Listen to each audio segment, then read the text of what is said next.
of knowing.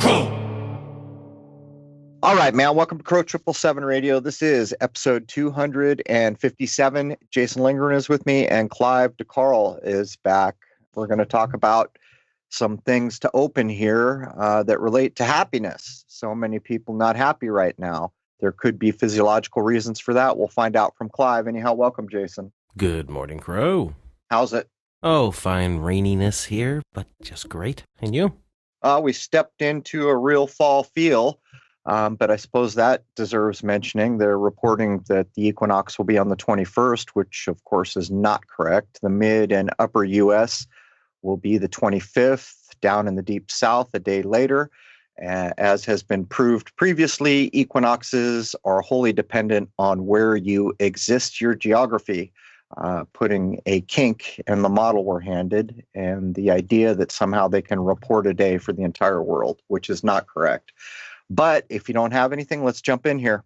Sounds good. Welcome, Clive.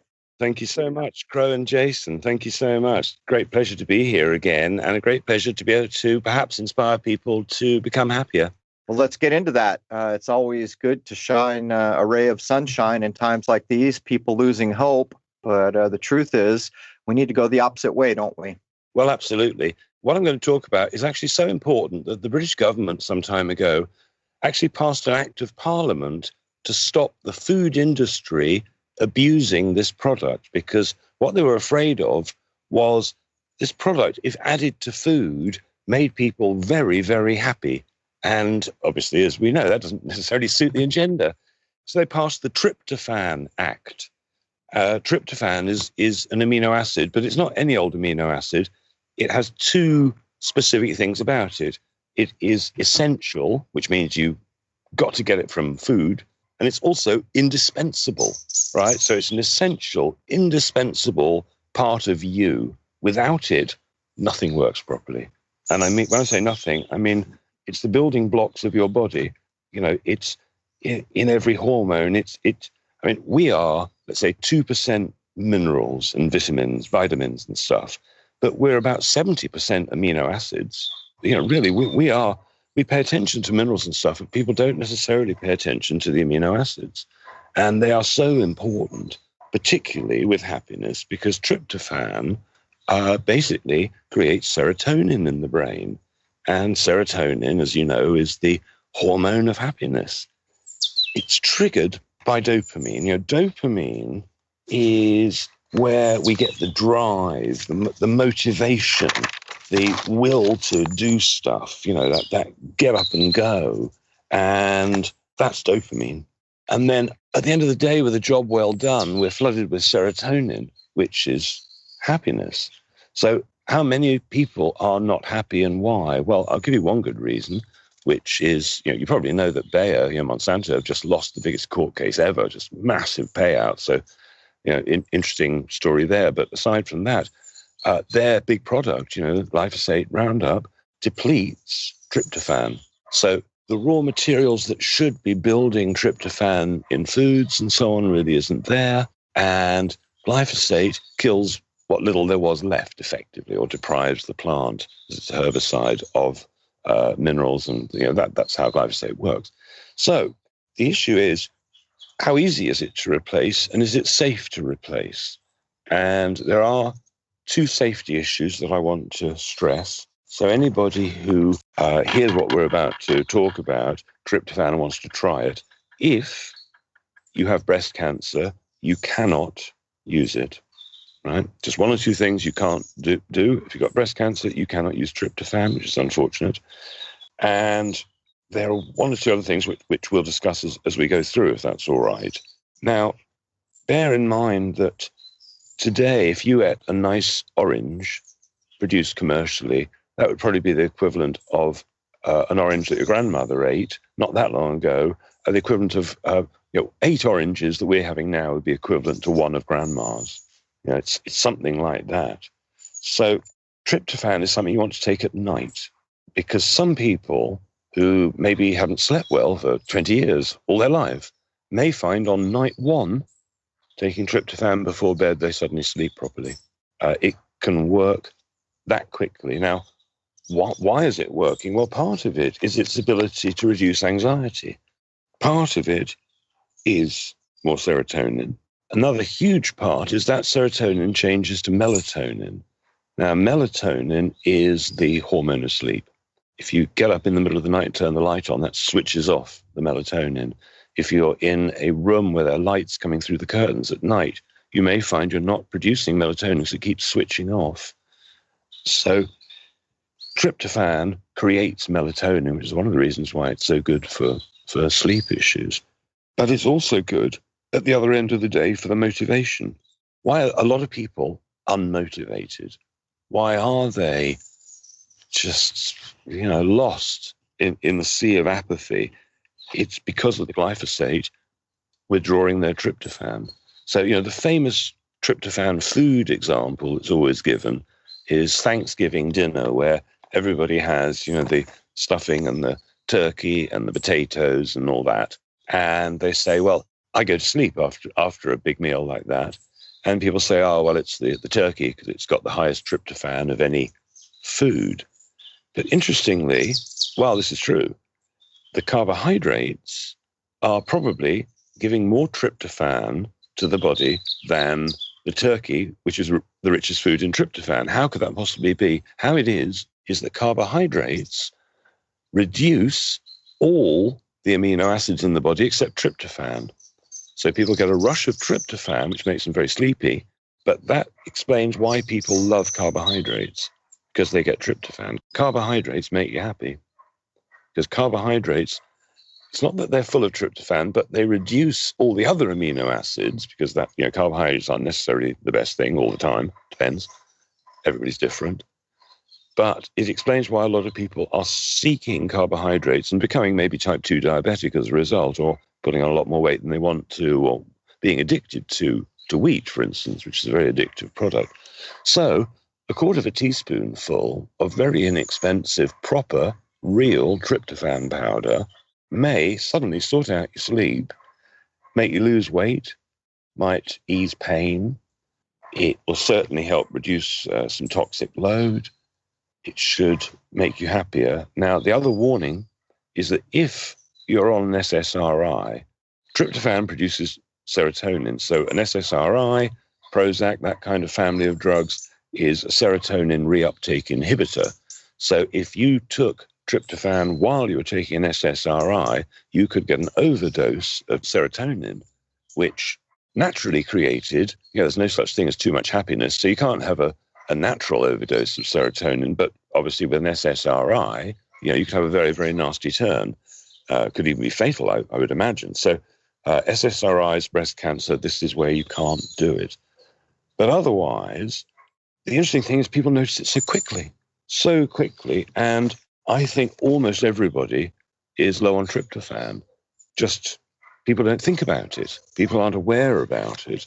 And I'd like to talk more about the amino acids, but I'll pause for me to take a breath. And what do you think? Well, the only time I think I've ever heard of tryptophan is associated with Thanksgiving and turkeys. So I'll have to ask. A lot of people not eating meat anymore, and peculiar to Thanksgiving, a lot of people are not down with how the turkeys are farmed in the first place. So what kinds of foods, you mentioned kind of obliquely, but are there specific foods that have high amounts of tryptophan in them? Well, you see, this is it. Is that how we would normally get our tryptophan, or is it from eating carbohydrate foods that, basically animal products contain all the amino acids in the ratios we want. And while a lot of people don't like the idea of eating animals, this planet, every animal eats another animal virtually, or gets eaten by an animal. This planet is the great eating. Everything is eating everything else. That's how it works. And I've seen people radically ill, particularly vegans, get better the moment they started adding meat to their diet. I know people who've had IBS for 20 years, and the moment they added meat or went completely carnivore for a time, fixed their gut. We're dictated to by the food Nazis who say, everybody must be this or everybody must be that. And at the end of the day, everything has consciousness, whether it's a vegetable or an animal. And, it's about gratitude and being sensible about what we choose to eat and if we're all one, which we are, then if we're going to eat meat, we would want to make sure that everything's done for the absolute benefit of that animal until the time of its demise. And I would want that to be fear-free for the animal. If I eat meat, I try to go to a biodynamic farmer that I know, and generally speaking, the biodynamic farmers get the animal production, food production thing right. And to get through a cold winter, our ancestors, here in England, without fish, there's always fish in the sea, without meat, getting through a winter, without cheese, getting through a winter in England, Scotland, would have been very difficult without animal produce, incredibly difficult. Well, we're starting to cross over. This is a bit like race, religion, abortion. The moment you start bringing up, I was going to try to sidestep this so we could just have a level conversation, because this ends up being fighting words every time, no matter how it's framed. People are very passionate about whether or not eating meat is acceptable. I notice that there are a lot of people that are moving away from eating meat, and I grew up with a lot of people who quit when they were young. Some of those people did not get the nourishment they needed, lost their teeth at an early age. But that's really beside the point. This comes down to a personal choice. So I'm not going to engage in what's correct and what's not. Everybody has to make up their own mind. But it sounded to me like you were pointing out, unless you take what I think you were asserting as a powder, most tryptophan is taken in through carnivorous products. Well, exactly right. I didn't eat meat for 25 years, actually, so I've experienced both sides, and I recommend it. Everybody's different. But the thing is that on my website, I have two amino acid products. One's pure tryptophan, and the other is an amino acid blend, and they're vegan, right? Because people, obviously, a vegan diet can be fantastic for a while, and obviously, for the vegans, they're the ones that most need the amino acids. Hence, we do a vegan one. And the only reason we can achieve a vegan one is because the products are fermented. And, most amino acids in the shops or online are made in China from animal products. Most amino acids are made from human hair. Human hair has the most cysteine. So the chemical companies buy human hair from the barbers in China. And then it also comes from things like duck feathers and so on. But, I believe that we want the best. Whatever the best is, that's what we're trying to achieve. So the idea that it's vegan, I find very attractive. The idea that it's natural, I find attractive and essential. Most people are lacking these essential ingredients that are life, that are energy. Now, I forget whether it was melatonin or serotonin, the one that's supposed to help you sleep. And I had tried that in my life. And in fact, it does help you go to sleep pretty quickly. It helps you rest up. But then there were claims coming that if you took, and you'll have to correct me whether it's melatonin or serotonin. Is it serotonin? It's a white powder that you used to get from places like GNC back in the day. But the claim was if you did that regularly, your body would quit making that. Is there any truth to those ideas? Well, it would appear that people's bodies aren't making them in the first place. About maybe 25% of people are born with low dopamine levels, for instance. People are born with low serotonin levels. Some people are different. Some people are blissfully happy and others become addicts. And the ones that become addicts generally have an amino acid deficiency. And again, it's very often because people aren't eating the food that their ancestors ate. Generally speaking, our ancestors had it right. They'd learned by trial and error, you might say, how to get through the winter. All right, so we had to take a break there.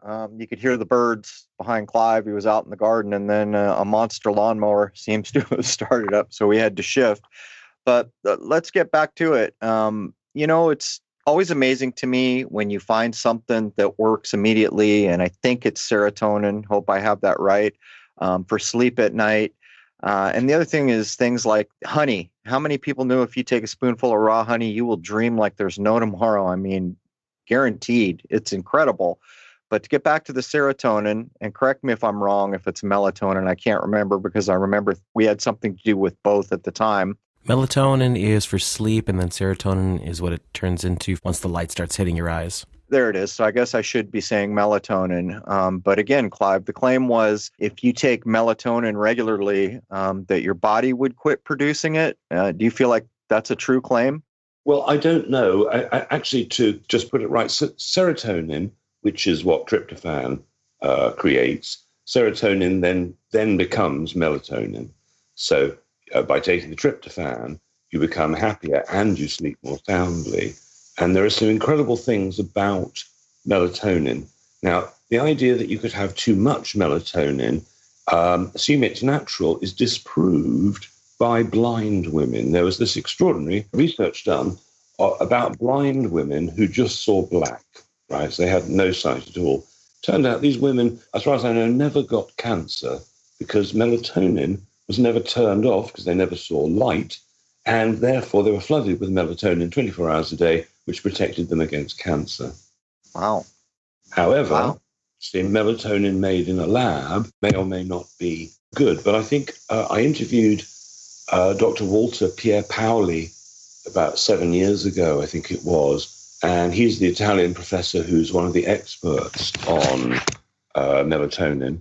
He's been taking it for a long time. And some of the anti-aging experts believe that melatonin is an anti-aging product. So I can't speak for the safety of it other than it's been researched by quite eminent people for a very long time.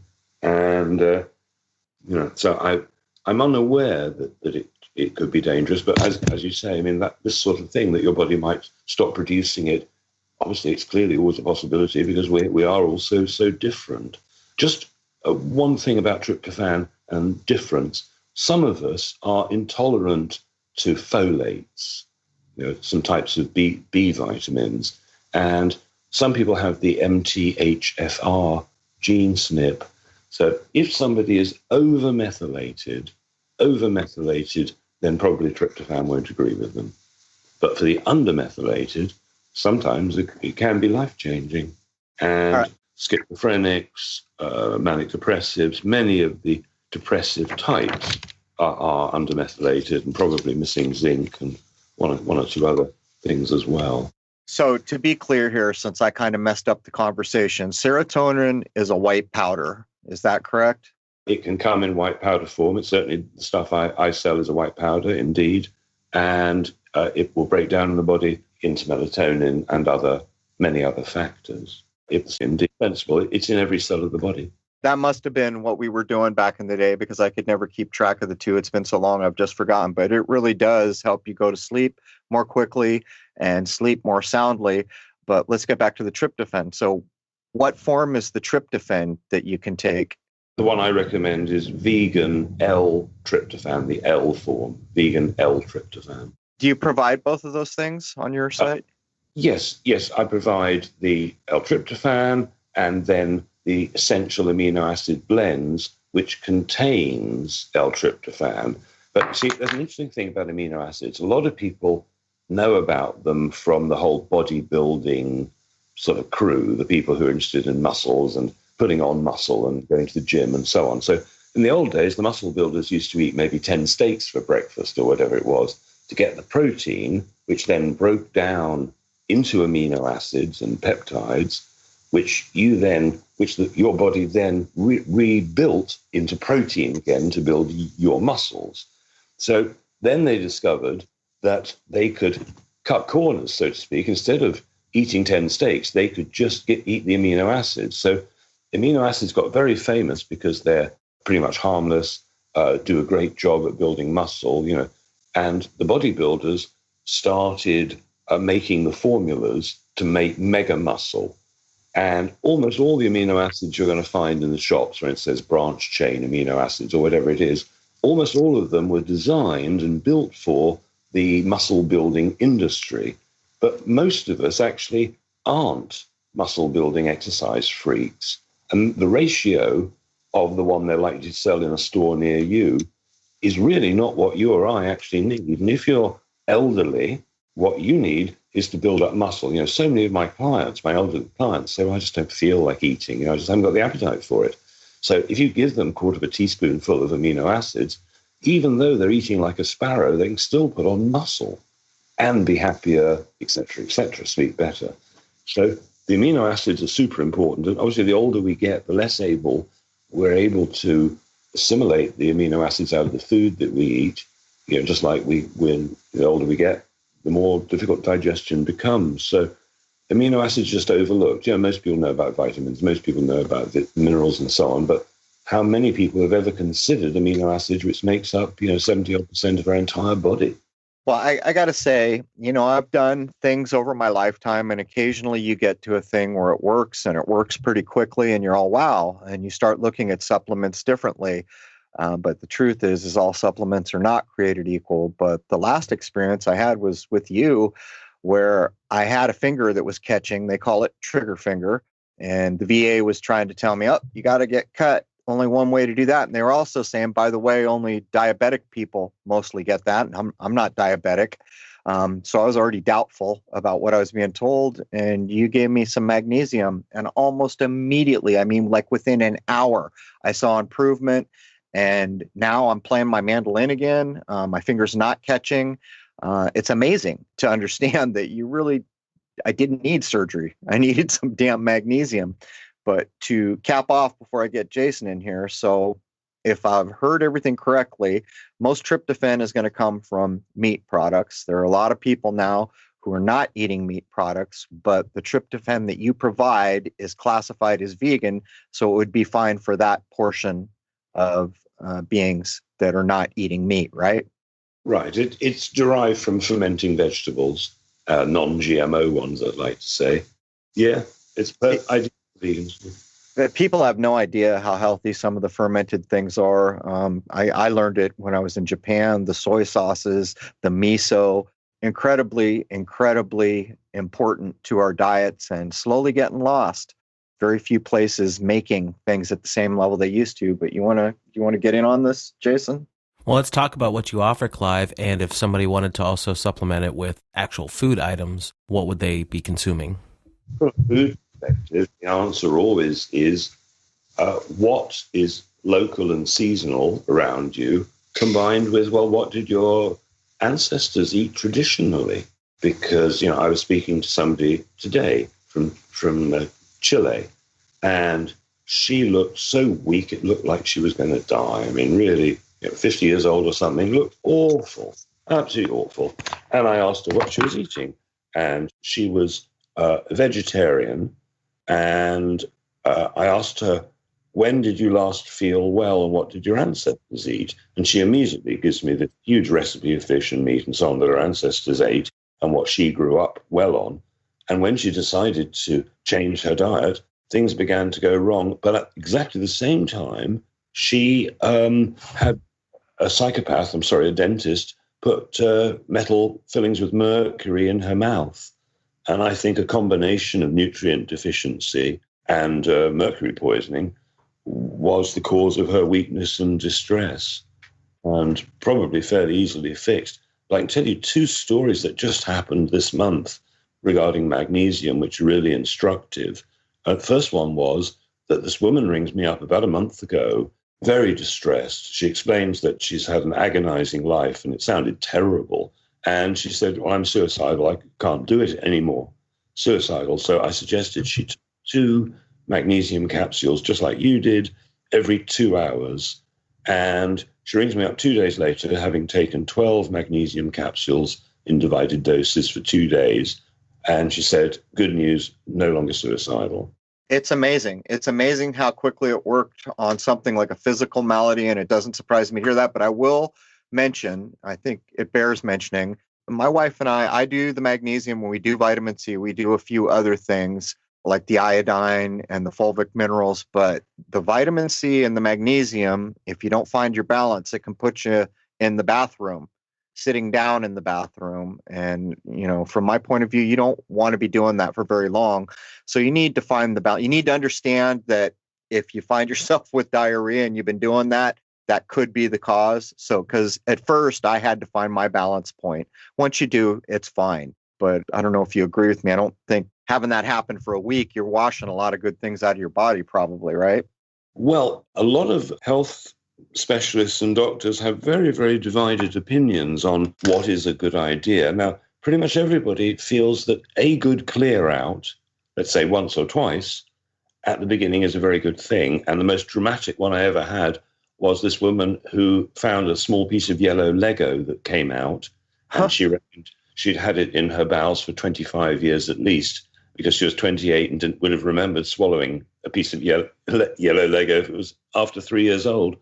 So I was listening to Dr. Suzanne Humphreys, funnily enough, this morning, a YouTube video. She's incredible, Suzanne Humphreys, expert on vitamin C, and she was suggesting that if you're treating something serious, that you should actually go for a couple of loose stools, loose bowel movements for maybe a week, twice a day, to get things out, because a lot of people have a very sluggish metabolism and a lot of gunk really stuck in there.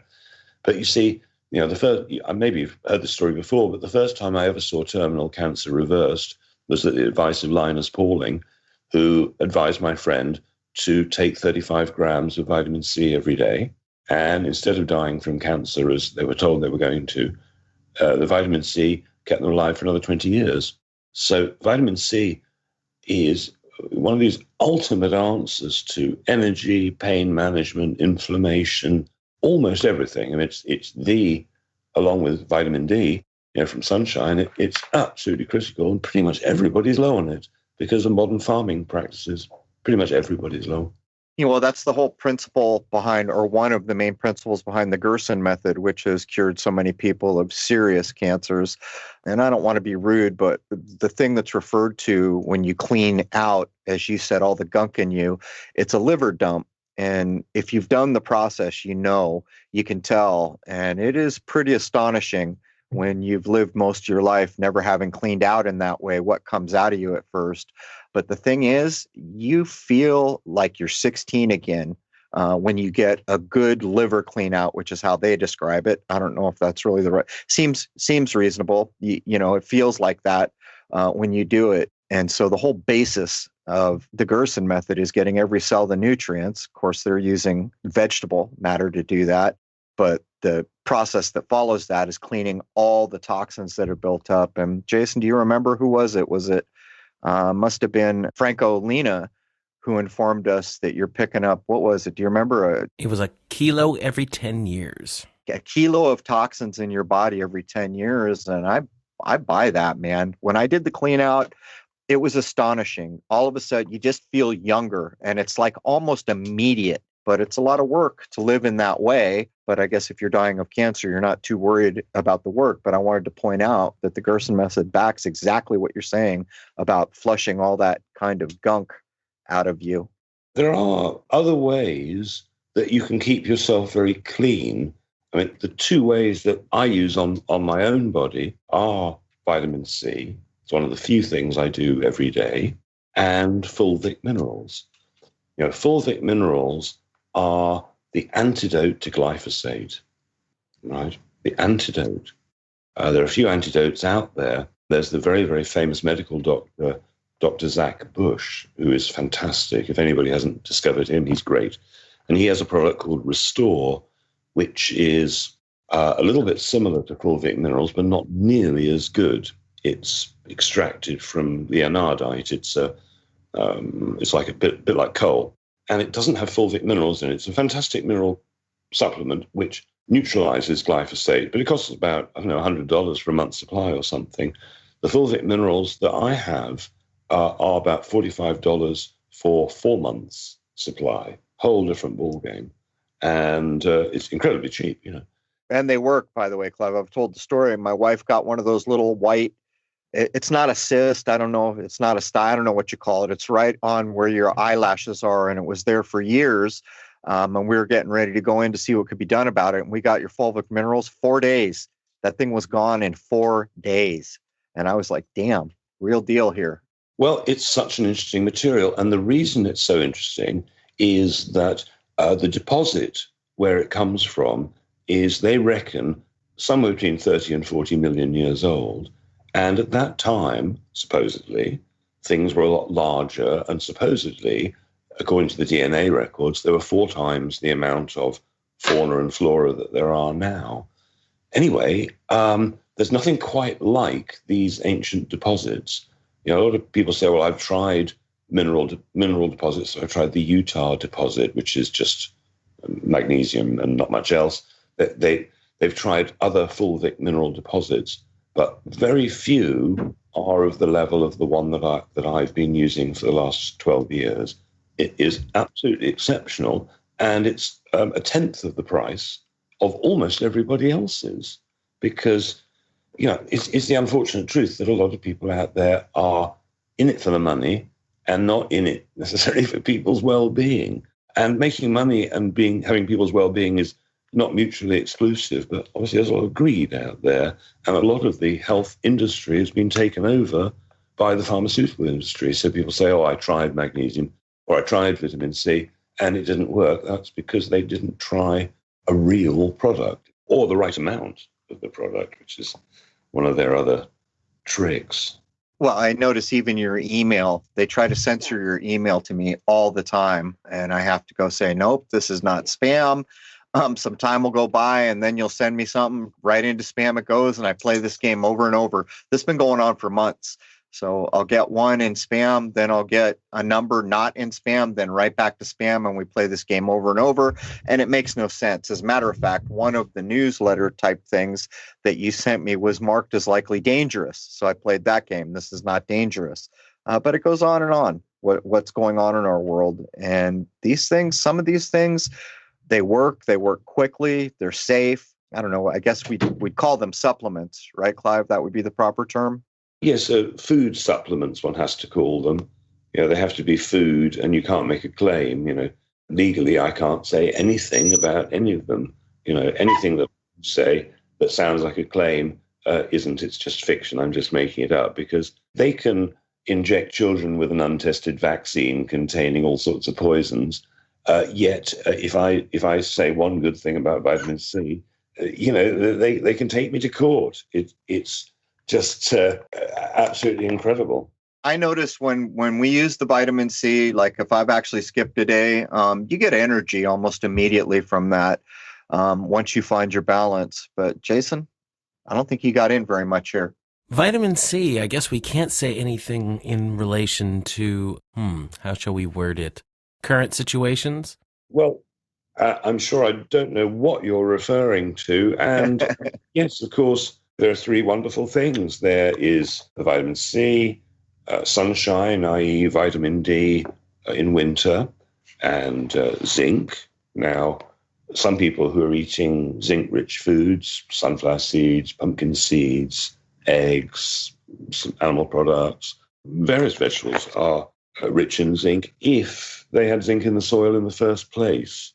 But, those three are perhaps the big keys. There's no reason why anybody should ever get, any flu-like problems. They really shouldn't. When I learned the keys, which I teach everybody who wants to know, it's not difficult. I haven't had the flu for well over a decade and don't plan to have anything remotely, cold sniffly like ever again, ever. Because I know what to do is not to get anything like that, or anything, hopefully. Well, since there's some suggestions of waves are a-coming, what would you suggest people to keep away sniffly things? Well, it's understanding what the sniffles actually are, and without going down the explanation of is the virus really a virus, I can say that whether it's what we normally think of what virus is or whether it's actually a form of detoxification, vitamin C is just the perfect antioxidant. It is the perfect way to rid yourself of toxins. It's fantastic. And, that's perhaps number one, alongside making sure you either get enough sunshine or take vitamin D, which is incredibly inexpensive. A year's worth of vitamin D would cost you $20 or something like that.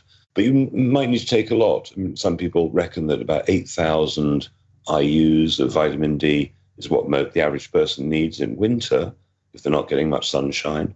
But you can, for about $20, you can get a little vitamin D test and test your own vitamin D levels. You can almost assume you're going to be low, but test it anyway, then supplement if you are low, then test again a month later. See if you've got the amount right. But it's also happiness, sad, where they have the lights to make people feel happier in winter. Light, vitamin D is all linked to happiness. Another factor linked to happiness is sleep. And we mentioned tryptophan and sleep, but there's something else. I had another incredible result this month with magnesium. This woman, about 3 weeks ago, hadn't slept properly for 20 odd years, woke up maybe 3-5 times a night. And within one night, she slept through the night. First time in 20 years. What did she do? She took 2 magnesium capsules every couple of hours, took 12 in a day, slept through the night. She did the other things I generally recommend, like fulvic minerals and vitamin C. But as far as I could tell, again, I think it was a big success for the right dose of the right blend of magnesium.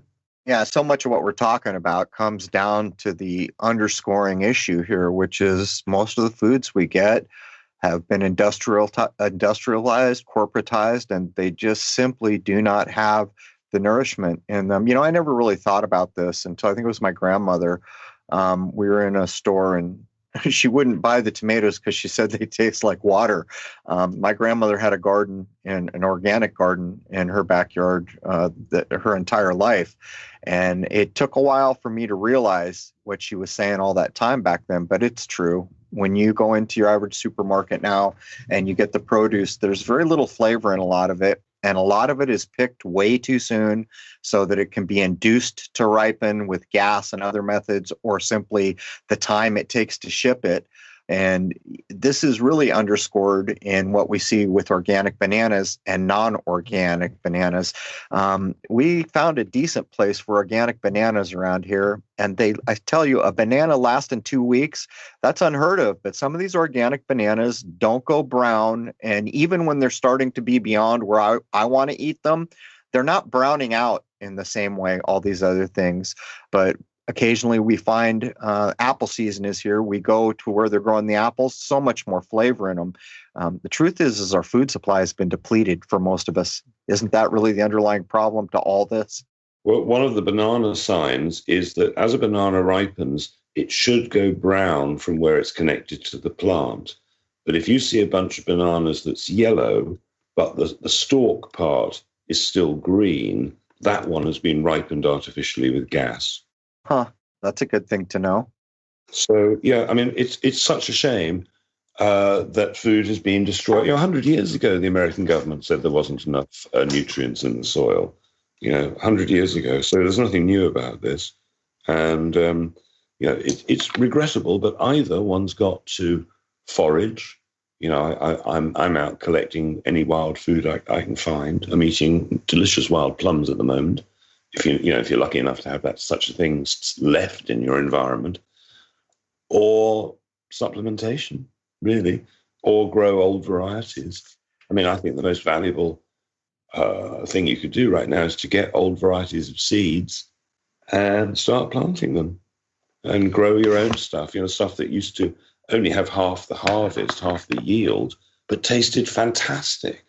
I was going to do an episode on apples. I had no idea what a tale it is, where the apples came from, what part of the world, what it takes to actually grow an apple that we like, that we say tastes good.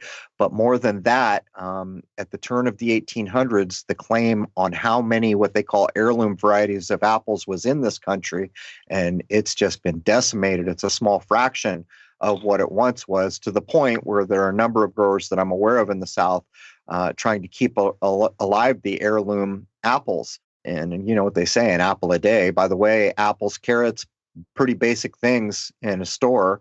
But these are the depleted items, and these are on the menu in things like the Gerson method. I've heard so many stories about cancer people surviving on vitamin C, carrots.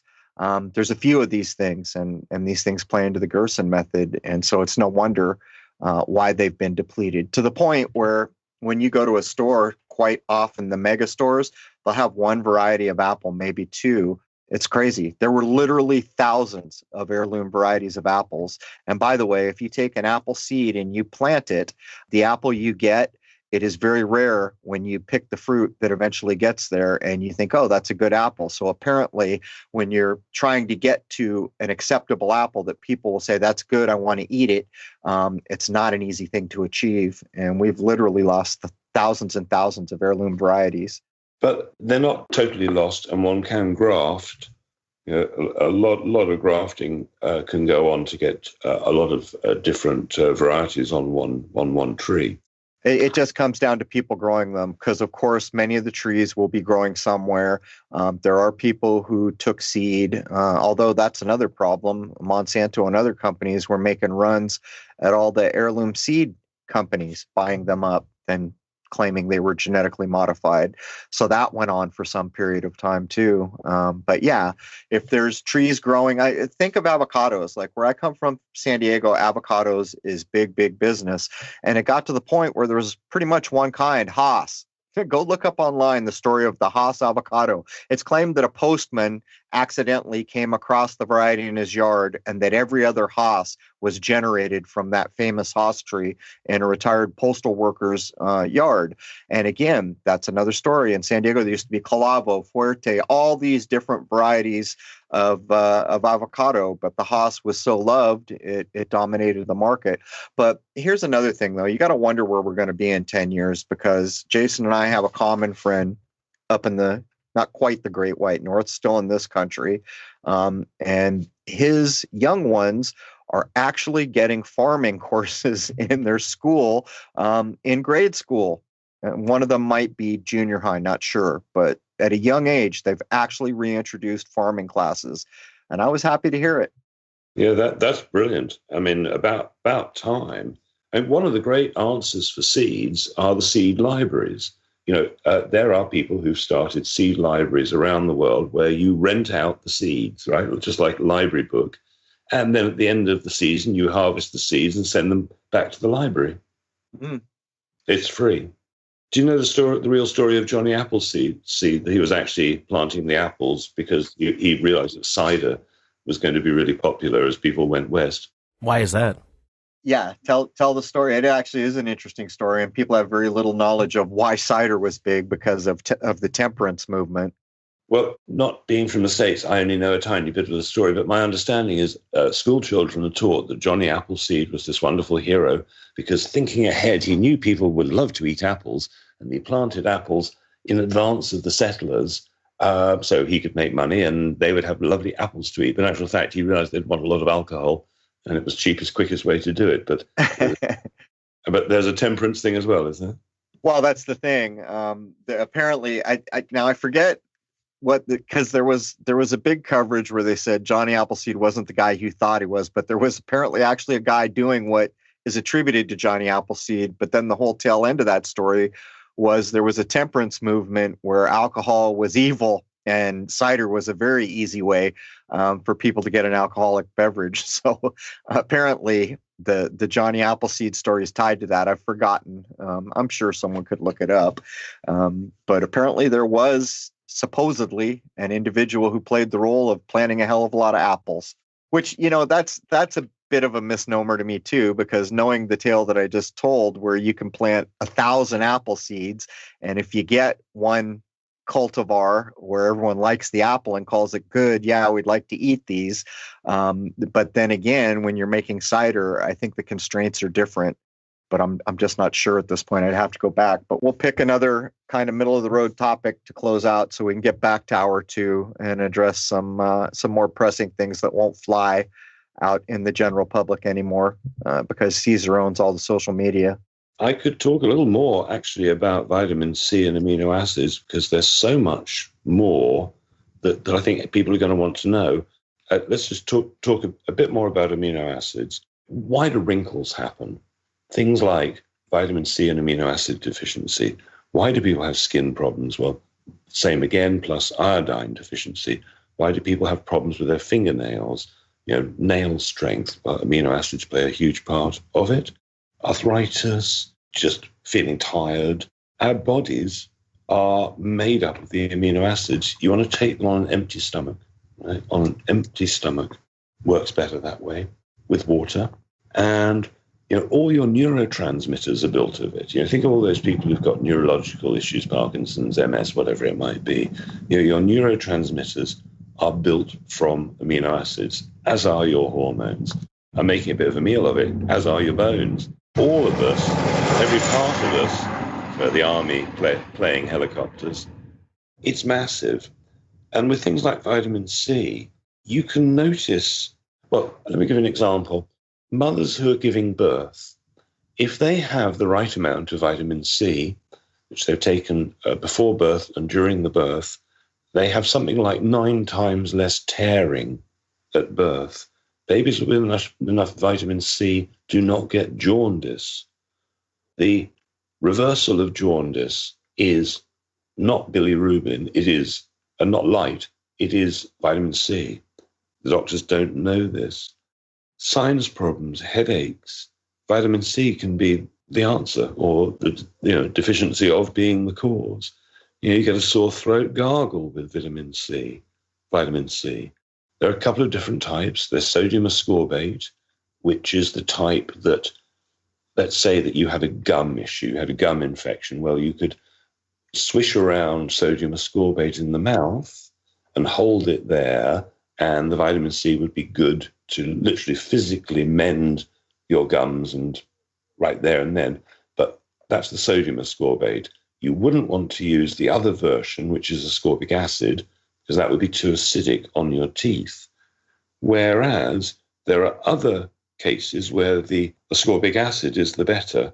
And the interesting thing is that people say, well, there's magnesium ascorbate, there's sodium ascorbate, various different ascorbates. Why do they call the other one ascorbic acid? What is it really in chemical terms? Well, really, you could call it hydrogen ascorbate. But being the acid version, it can be fantastic for a host of things. And I've got videos specifically on vitamin C where I've interviewed doctors and so on. And probably the greatest expert at the moment on vitamin C are Dr. Saul, Dr. Levy, and Dr. Humphreys. And it's so worth knowing what you can do with vitamin C, because almost everything becomes dealable with. So everybody should have possibly both versions of vitamin C in their cupboards at home. If the shit hits the fan, if we do have to become self-reliant, we really need to understand that some really simple materials, you've got a skin issue, well, vitamin C of the right type directly on the skin could be the answer, could be exactly what you need. All these simple things can really save lives dramatically. Magnesium could stop a heart attack, stop a stroke. Bicarbonate can stop a stroke. All these simple things that are on my website. I haven't got much on there, but they're the key ones because we are self-repairing. And what we need to make sure we have is every tool in the book that we can self-repair and help others self-repair as well. So the amino acids, is that also in powder form typically when you take it? Yes, currently we sell both versions in powder form. In about a couple of months or so, we will actually have an encapsulation machine, so we'll be able to do capsules as well. But for the moment, they're just powder. And generally speaking, if you have a squeeze of fresh lime or fresh lemon with it, people seem to agree that improves the taste. And you don't need very much. Start with no more than a quarter of a teaspoonful of the L-tryptophan and start with maybe a quarter of a teaspoonful, half a teaspoonful of the blend. Some people need much more of the blend, but generally speaking, people don't need big doses of tryptophan. They just need, a small amount. So very economical. Is the amino acid a disagreeable taste that it's getting dissolved into water, right? Children won't like it. You'd have to mix it with a bit of juice or something to have children do it. For me, I don't mind. It doesn't taste that bad to me, particularly with a squeeze of lemon. Depends how fussy people are. But as I say, we are putting it in capsules in the future because people do complain from time to time. But usually the benefits will outweigh the side effects. And people have found that not only does some of their stress go away and they get the motivation back, but they stop being an addict. One of the big things about amino acids are their ability to give you the dopamine rush that you would have got from a drug or alcohol. And we can talk in the second half about how to turn off the body's own toxins. So if you're giving up, let's say, heroin or crack or alcohol or whatever, if you stop, your body, why people get these nasty side effects is because they're nutrient deficient, but also that they're lacking the ability to turn off their own body's antitoxins. You know, you take heroin and your body will make an anti-heroin. So you suddenly stop the heroin. Now the body's got to deal with the antitoxin, and there are ways to turn that off. You know, it's such a tell. We had such a problem with the opiates. Everybody knows it. Very few people out there that weren't touched by the just wholesale handing out of such an addictive substance. And I was shocked when I saw, and I think it was during the Rush Limbaugh way back, and he's claiming he came out. Well, come to find out, there was, I think it was an injection they would give to people addicted to Vicodin or something like that, and it would immediately block the receptors. But the thing is they, like, within a day or two, they were good. They would immediately go into a sneezing fit. Such a strange thing to see, but they didn't feel horrible. And one thing anyone knows who's seen what happens when someone tries to come off something like Vicodin. It's horrible, man. It's a nightmare. And for some people who don't have the tools, it can last months to get back to zero.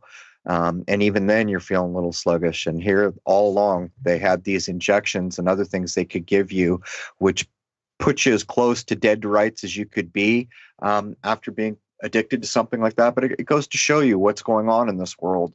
And I've come whole hog around on the idea of supplements. And the reason I was asking you about the amino acids is because you sent me some, and I have yet to give it a go, which I'm going to do.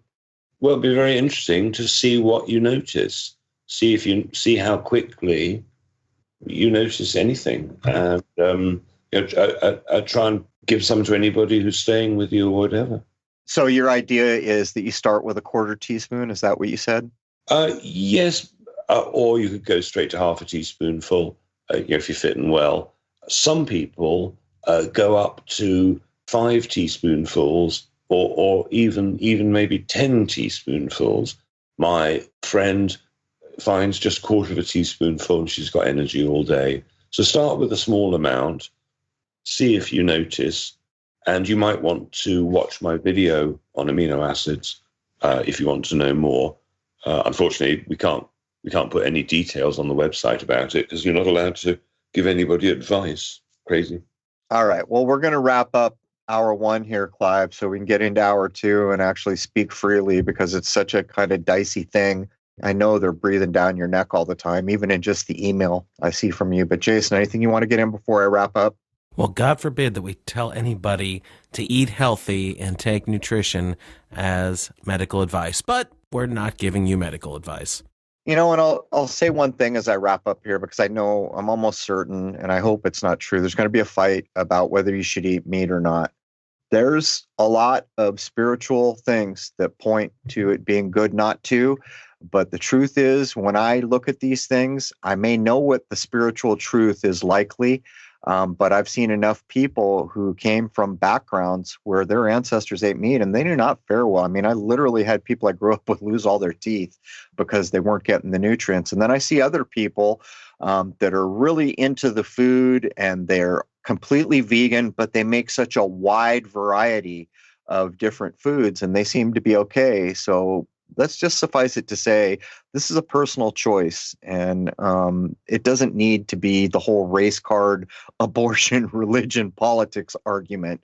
And I'm hoping that doesn't break out. But I almost feel like I know it's gonna. But that does bring hour 1 of episode 257. When we come back, we're going to be able to address a lot more things openly.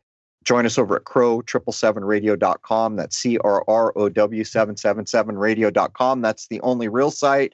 Rumor has it, the fraud site. Actually, there's 2 of them are about to get pummeled down. Maybe there is some justice in the world, but people go around just ripping off all your work and doing whatever they want with it. Maybe the piper's coming to make them pay. We can only hope. But anyhow, join us in the free speech zone at crow777radio.com for hour 2 with Clive DeCarl. And we're going to, how would I phrase this? Be able to more openly address the concerns at hand. I'll leave it at that. There it is, man. Cheers.